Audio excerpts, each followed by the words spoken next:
காஞ்சிபுரம் மாவட்டம் கொந்தத்தூர் ஒன்றியம் ஆதனூர் ஊராட்சியில் உள்ள தனியார் மண்டபத்தில் ஊரகப் பகுதிகளில் மக்களுடன் முதல்வர் திட்ட முகாம் நடைபெற்றது. இந்நிகழ்ச்சியில் மின்சாரத்துறை, வருவாய்த்துறை, ஊரக வளர்ச்சித்துறை, கூட்டுறவுத்துறை, வீட்டு வசதித்துறை, மாற்றுத் திறனாளிகள் நலன்துறை, சமூக நலன் மற்றும் மகளிர் உரிமைத்துறை, தொழிலாளர் நலன்துறை, ஆதி திராவிடர் நலத்துறை, மீன் வளம் மற்றும் மீனவர் நலத்துறை, கால்நடை பராமரிப்புத் துறை சார்ந்த அதிகாரிகளிடம் பொதுமக்கள் தங்களின் கோரிக்கைகளை கணினியில் பதிவு செய்தனர். இந்நிகழ்ச்சியில் கொந்தத்தூர் ஒன்றிய குழு பெருந்தலைவர் சரஸ்வதி மனோகரன் பங்கேற்று குத்துவிளக்கேற்றி துவக்கி வைத்தார்.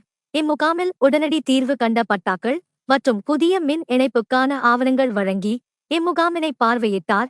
இதில் கொந்தத்தூர் ஒன்றியத்திற்குட்பட்ட ஆதனூர், நாட்டரசன்பட்டு, வட்டம்பாக்கம், செர்ப்பனஞ்சேரி, ஒரத்தூர் உள்ளிட்ட ஊராட்சிகளில் இருந்து பொதுமக்கள் பங்கு பெற்று தங்களின் கோரிக்கைகளை மனுவாக அளித்தனர். இந்நிகழ்ச்சியை ஆதனூர் ஊராட்சி மன்ற தலைவர் தமிழ் அமுதன் ஏற்பாடுகள் செய்திருந்தார்.